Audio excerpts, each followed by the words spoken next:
Не чекали струен удар по нова година со новите сметки за струја.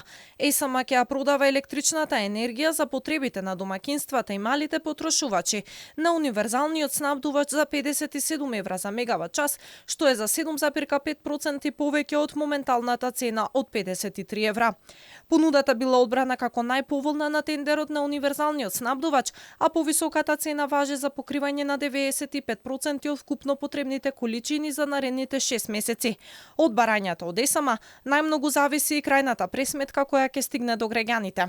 За покривање на останатите 5% од вкупно планираните количини, Евана Хоум доби најповолна понуда од АДСМ со купопродажна цена на електрична енергија од 120 евра за мегават час. За покривање на загубите на електрична енергија, Електродистрибуција доби најповолна понуда од АДСМ и тоа по цена од 105 евра за мегават час. Предходно оваа цена изнесуваше 100 евра за мегават час. Покрај цената на државните електрани во крајната пресметка влегуваат и трошоците кои ќе ги достави МЕПСО како и МЕМО и цената од Електродистрибуција.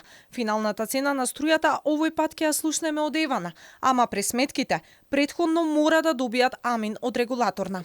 Инаку, понудата од ЕСМ стигна еден ден пред да стартува дневната ефтина тарифа од 13 до 15 часот. Се поставува прашањето дали поскапата цена од државните електрани ќе ги изеде придобивките од ефтината струја. Сепак, не сите граѓани ќе можат да перат, готват и да завршуваат останати домашни обврски на ефтина струја, поради тоа што се уште трае промената на броилата.